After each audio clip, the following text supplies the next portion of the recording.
Michel Foucault adalah pemikir Prancis abad 20 yang sangat fenomenal. Karena sumbangsi pemikirannya, dia telah merubah cara paradigma berpikir tentang sejarah kekuasaan, wacana dan pengetahuan menjadi sama sekali berbeda. Dia berargumentasi bahwa bagaimanapun ilmu pengetahuan berkembang pesat pada abad Renaissance, ternyata banyak sekali bentuk-bentuk dominasi dan juga diskriminasi justru dihasilkan pada saat ilmu kedokteran jadi melambung tinggi. Pandangan yang dikemukakan oleh Foucault menghasilkan satu konsep yang dia sebut sebagai the medical case. Pandangan kedokteran pada abad Renaissance mengalahirkan cara pandang yaitu medical gaze yang menganggap manusia hanyalah seperangkat organ yang bekerja secara simultan dan mereka baru bisa bergerak dan bertindak apabila organ-organ tersebut bisa bekerja secara sempurna. Pandangan ini memberikan klaim bahwa apabila organ-organ manusia tidak bisa bekerja secara sempurna, maka dia patut dan sah diganjar sebagai orang yang tidak normal atau abnormal.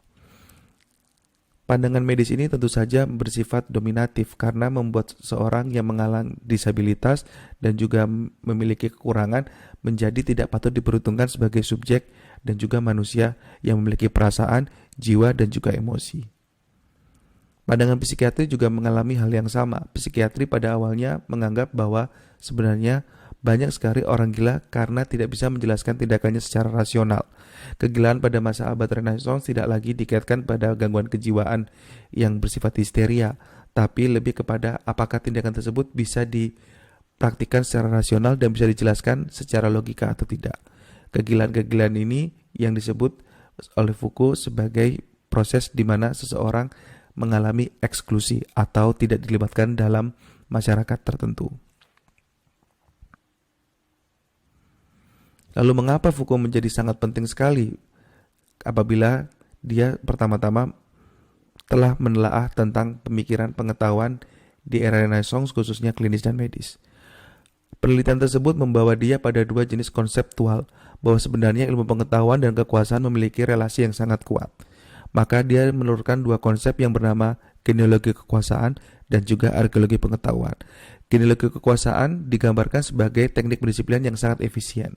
Kenapa? Karena kekuasaan bisa diperoleh seseorang apabila dia menyebarkan wacana yang benar sesuai dengan klaim-klaim pengetahuan.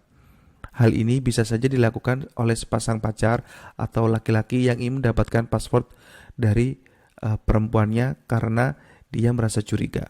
Dengan prinsip wacana rasa terbuka dan juga rasa saling mencinta, bisa saja akhirnya seseorang dan juga kekasih yang dia cintai untuk menyerahkan password dari sosial media yang dia punya. Namun teknik ini sebenarnya adalah dalam rangka mencari fasilitas kekuasaan untuk mengkontrol sang perempuan. Tentu saja meskipun sosial media adalah milik dirinya, tapi kekuasaan melekat pada laki-laki yang dia cintai. Hal tersebut menjadi benar dan sah karena wacana tersebut sesuai dengan pengetahuan yang ada bahwa prinsip keterbukaan, saling mencintai, transparansi, dan saling percaya adalah prinsip-prinsip yang baik dalam wacana tersebut.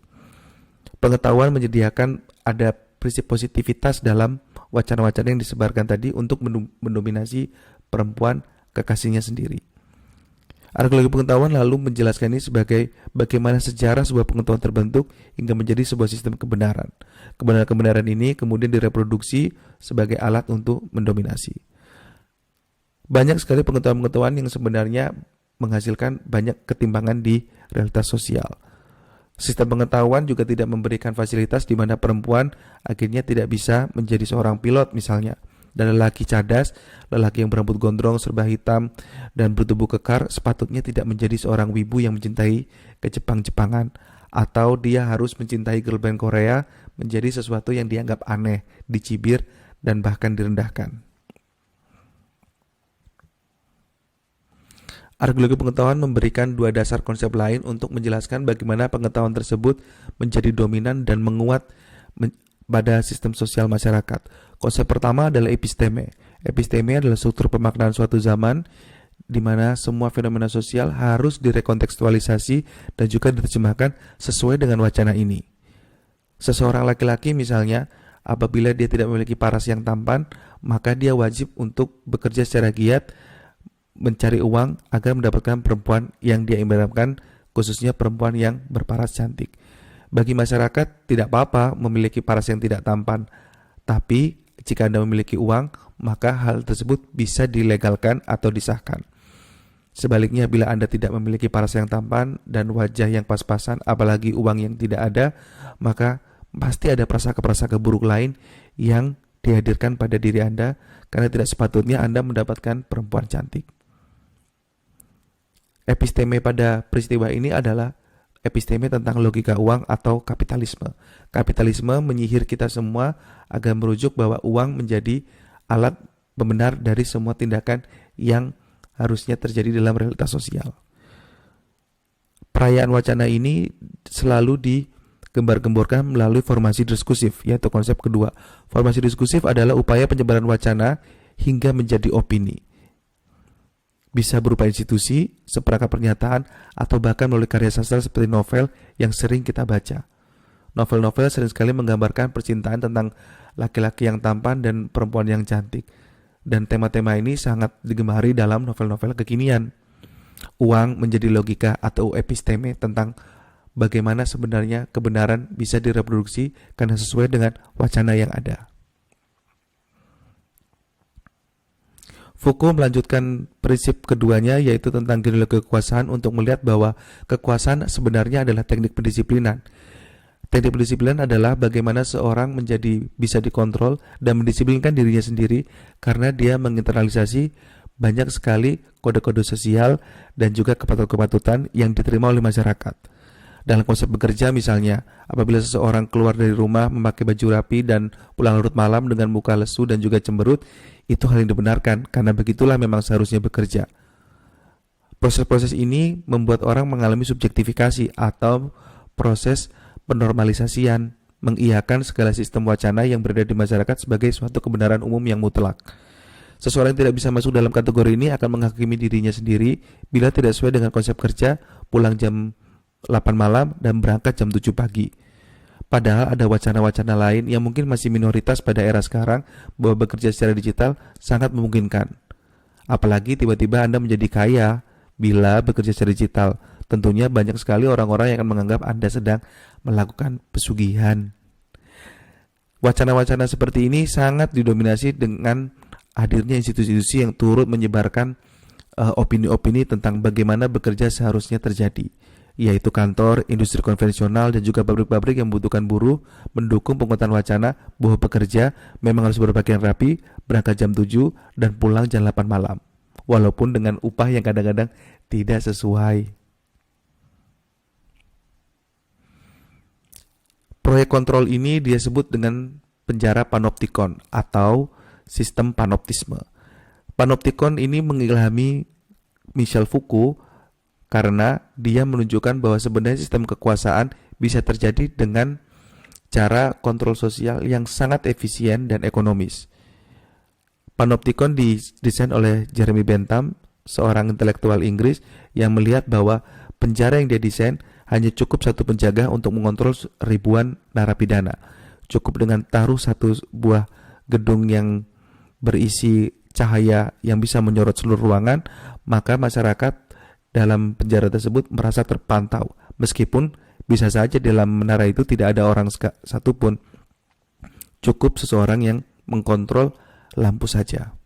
Mekanisme pendudukan pendisiplinan ini mengawasi terus diri kita secara berkala, efisien, dan juga sangat rigid dan ketat.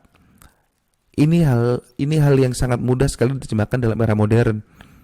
Pada CCTV misalnya, meskipun CCTV mati, kita akan terus merasa terkontrol dan diawasi. Proses diawasi ini adalah proses di mana kita melakukan pendisiplinan dan menundukkan diri pada sistem wacana yang beredar dominan.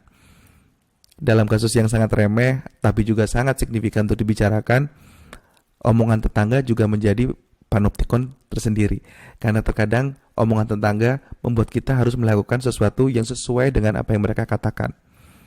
Omongan tetangga adalah wacana yang terus beredar, menguat bagaikan kecepatan untuk membuat kuping kita merasa tidak nyaman dan kita harus melakukannya. Untuk sesuai dengan omongan tetangga artinya Anda telah terjebak pada penjara panoptikon. Lalu, apa yang ingin ditawarkan oleh Foucault?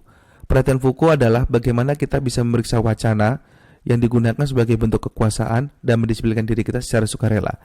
Hal ini membuat kita menjadi kehilangan diri yang otentik untuk mengeluarkan wacana-wacana alternatif yang resisten dan juga menghasilkan bentuk peradaban baru yang lebih revolusioner. Artinya, Foucault memperlihatkan bahwa wacana yang bentuk-bentuknya adalah wacana yang membuat kita tidak berkembang harusnya bisa dibatalkan dengan wacana yang lain. Namun, tentu saja hal ini sulit dilakukan apabila tidak memiliki perangkat konseptual atau cara berpikir kritis yang dibudayakan. Kadang kita bisa saja menerima pacar kita memutuskan kita hanya dengan alasan ingin fokus pada karir, belajar dulu, atau ingin menata masa depan. Padahal sebenarnya memang tidak ingin melanjutkan hubungan saja, tapi kita tidak bisa melawan wacana itu karena menata masa depan, belajar, dan juga mendidik karir adalah wacana yang baik. Hal seperti ini juga berimplikasi pada ilmu kedokteran dan juga ilmu seni. Terkadang banyak sekali pemikiran bahwa wacana ilmu kedokteran lebih penting daripada ilmu seni. Kendati dalam realitas sosial, terkadang tidak semua orang yang bergelar kedokter bisa beruntung dan juga yang bergelar seni tidak memiliki keberuntungan apapun. Foucault lalu mengajukan bahwa wacana sepatutnya beretika, bahwa wacana yang digaungkan harusnya memiliki upaya untuk menghasilkan inklusivitas dan bukan eksklusivitas. Karena eksklusivitas tentu saja menghasilkan banyak bentuk ketidakberesan dan juga menghambat tumbuhnya peradaban. I could swear that this room has been running out of air, and now it's starting to spin. You make me feel